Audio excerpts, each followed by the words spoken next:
Bien, volvemos al diálogo abierto para hablar sobre las reformas, es decir, las modificaciones a la actual ley de extinción de dominio. Hay preocupación y por ello se han reunido la presidenta del Poder Judicial y la fiscal de la Nación. ¿Qué va a ocurrir justamente con las intervenciones que hace a propiedades mal habidas del Estado? Vamos a conversar con ese tema con el doctor Andy Carreón, que es abogado penalista. Doctor Carreón, buenas noches. Muy buenas noches, Ricardo. Gracias por la invitación. ¿Es bueno o malo la reforma? Bueno, depende del prisma con el que se evalúe esta institución jurídica de la extinción de dominio. Al día de hoy, el alcance de la norma implica de cualquier bien o efecto, no solo producto del delito, sino de cualquier infracción jurídica, puede ser pasible de expropiación por parte del Estado, es decir, extinguir el dominio de este determinado bien. Anteriormente, en los orígenes de la elaboración de esta norma, lo que se promovía era de que únicamente los delitos podrían originar la extinción del dominio, pero luego se fue ampliando a tal punto que hoy día incluso un objeto contencioso administrativo o una circunstancia civil podría, Ricardo, desencadenar en la extinción del dominio. ¿Y eso es un exceso? Y yo creo que sí, digamos, hay algunos apartados de la norma que desde mi perspectiva sí han constituido un exceso, porque solo una contención administrativa podría implicar, por ejemplo, de que el bien usado, producto de esta contención administrativa, pueda pasar a poder del Estado, ¿no? Y eso también ya ha originado en casos concretos ciertos abusos. Esto es la parte de investigación que hace el Ministerio Público.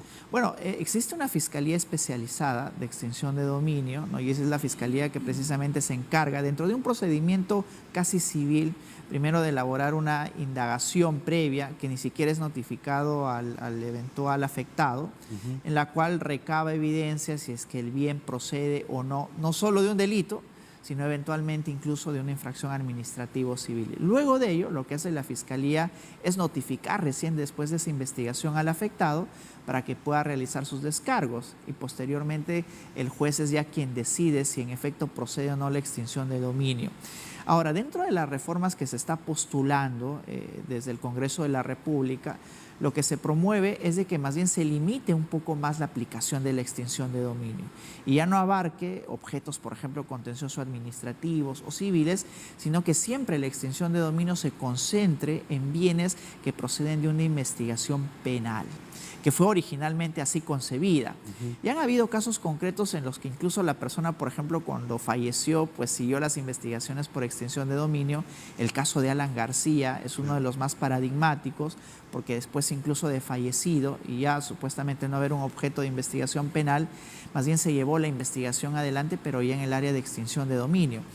Y hay que decirlo, hay que clarificarlo, extinción de dominio ya no es en contra de las personas.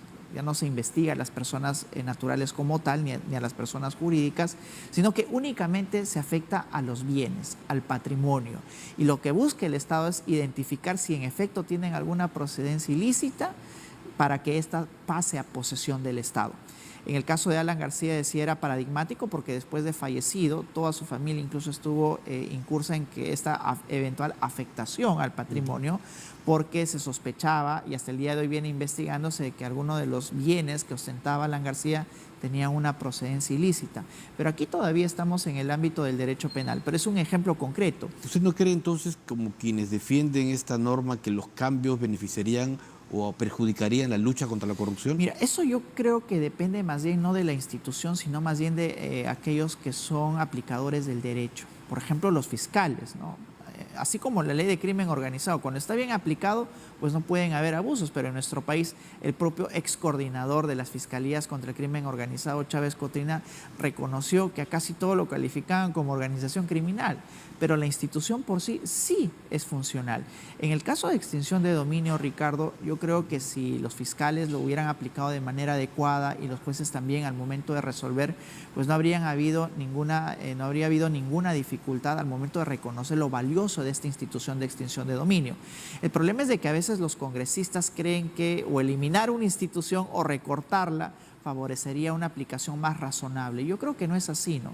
Lo mismo pasó, por ejemplo, con el caso de la detención preliminar, que ante el abuso eventualmente de fiscales de la aplicación de esta norma, los congresistas no tuvieron mejor idea y el Ejecutivo que derogar esta norma, cuando la institución de por sí misma es valiosa. En la extinción de dominio yo creo que sí es valiosa, pero han habido ya muchos abusos. Por ejemplo, han habido embarcaciones, y para contar casos concretos, en los cuales eventualmente una persona podría realizar una encomienda del traslado de droga, pero que en lugar de ir únicamente por la persona que realizó el envío, ya se extinguieron el dominio, por ejemplo, de las embarcaciones, cuando las embarcaciones más bien fueron instrumentalizadas sin el conocimiento de las personas que regentaban esta administración, sin el conocimiento de las personas que realizaban el traslado o la dirección o el manejo propio de esta embarcación, pero que finalmente lo que hizo la Fiscalía del Ministerio, el Ministerio Público, es precisamente solicitar la extinción de un bien. Doctor Carrión, hay otro tema que está permanentemente siendo evaluado por la prensa, y es esta denuncia que hay contra la presidenta del Poder Judicial, que le ha abierto esta investigación la Junta Nacional de Justicia y que podía devenir incluso en su destitución por supuestamente haber aplicado durante su labor justamente como magistrada suprema una norma que ya no era válida.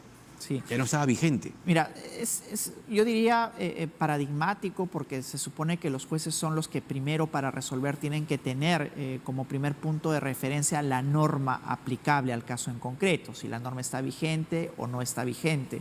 En este caso, ¿cuál es el contexto de lo decidido? Cuando la presidenta del Poder Judicial conformaba la Sala Constitucional de la Corte Suprema, una sala específica conformada por 5 jueces supremos, firmó una resolución cuyo ponente era otro vocal supremo, no la actual presidenta del Poder Judicial, firmó una resolución en la que se aplicó una norma derogada.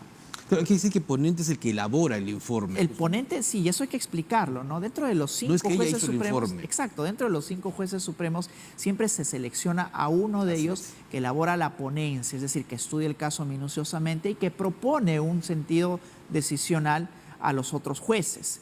Y son los jueces que, estando o no de acuerdo, pues firman finalmente la resolución, pero incluso al final de la resolución se escribe expresamente quién fue quien elaboró la ponencia de esa decisión.